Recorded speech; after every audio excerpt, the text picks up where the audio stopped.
타바타 트레이닝이 다이어트에 효과적일 수가 없다. 왜 사람들이 그거 그렇게 하는지 잘 모르겠다. 중강도가 제일 운동 효과가 없습니다. 팩트입니다. 이건 진짜. 이번 편은 체중 감량을 시작하시는 분들에게 중요한 내용입니다. 유튜브에 없는 꿀팁들이니 영상 끝까지 보시고 챙겨가세요.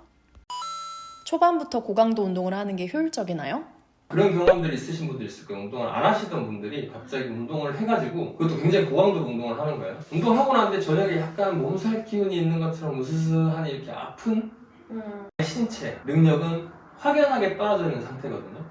그 상태에서 강도만 높게 잡아서 운동을 하다 보면 탄수화물의 소비가 진짜 많아져요. 근데 우리 몸은 건강적인 측면에서 바라봤을 때 실제 임문 시스템이라고 하죠. 저희 면역 시스템.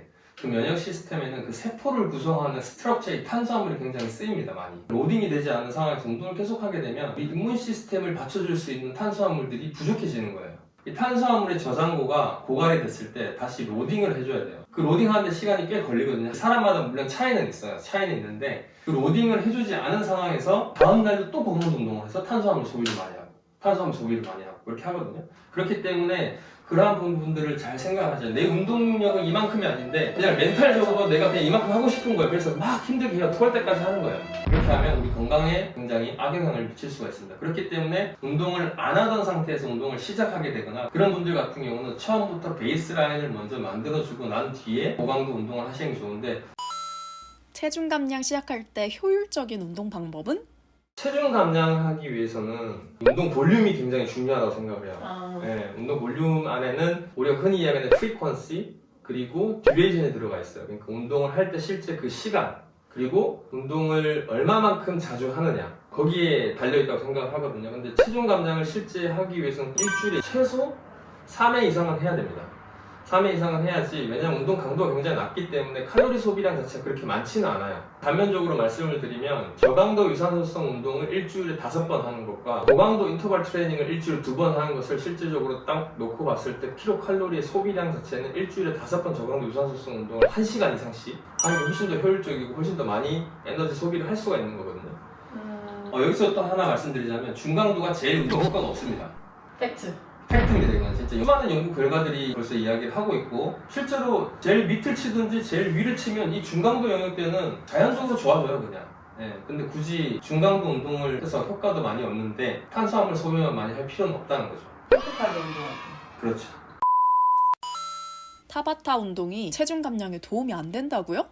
타바타 트레이닝 같은 경우는 진짜 오리지널 타바타 트레이닝의 프로토콜 같은 경우는 20초 본인의 최대 산소 섭취량의 170%예요.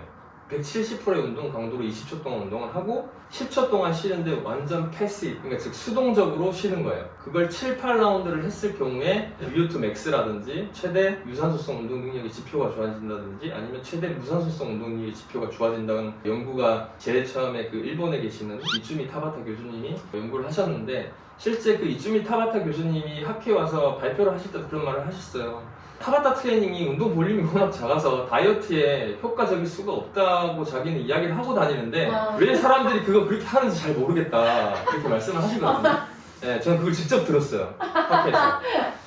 그래서 좀 그 부분이 많이 좀 일반인들에게 오역이 되어 있지 않나 그런 생각을 좀 하고, 근데 이제 고강도 운동이 체중 감량에 왜 도움이 되냐고 이렇게 많이 알려졌냐면 실제 고강도 인터벌 트레이닝을 했을 때 운동이 끝나고 난 뒤에도 이 지방을 산화시킬 수 있는 이 효소들의 활성화가 24시간 동안 지속된다고 그러거든요. 그것 때문에 굉장히 많이 이슈화되고 했었는데 고강도 인터벌 트레이닝이 체중 감량하는데 도움이 된다는 에비던스가 직접적으로 있지는 않습니다. 많은 연구들에서. 왜냐하면 일단 운동 볼륨이 굉장히 작아요. 고강도 운동은. 그리고 실질적으로 고강도 인터벌 트레이닝을 일반인들이 했을 때는 운동 능력이 많이 떨어져 있는 분들이 하시기 때문에 잘못하면 부상의 위험이 굉장히 커집니다.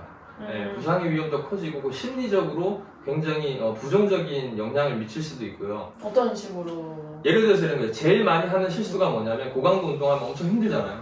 땀 엄청 나고 막 힘들고 이러니까 나는 오늘 운동했어. 그러니까 저녁에 좀 먹어도 돼.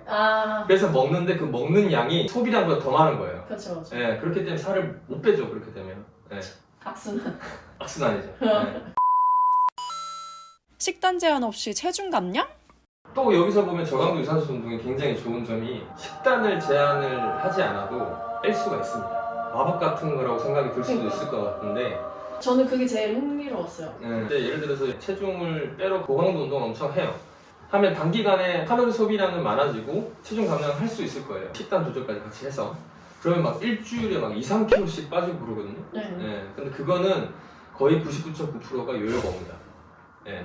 그 식단 조절이라는 거는 보면은 대부분 거기 막 고구마도 먹고 뭐 닭가슴살도 네. 먹고 뭐 이런 것들을 많이 하잖아요. 네. 평생 그걸 먹고 살 수는 없어요. 근데 우리가 예를 들어서 프로필 사진 찍는다고 네. 많은 분들이 그렇게 하는데 저는 그건 진짜 아니라고 생각을 하고 이 저강도 유산소성 운동은 꾸준히 열심히 이 운동 볼륨을 잘 맞춰서 하시면 평소에 드시는 네. 음식 다 드시고도 체지방 감량을 할 수가 있습니다. 왜? 주 에너지 원이 지방이기 때문에 이 운동을 할 때.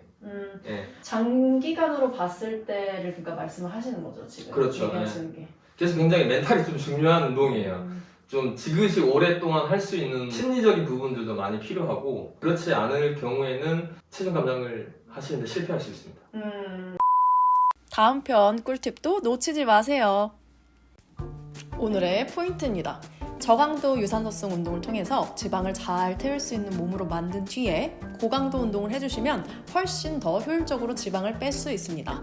인생은 기니까 큰 그림을 보고 효율적으로 건강하게 체중 감량하시길 응원합니다. 그럼 다 같이 건승하세요.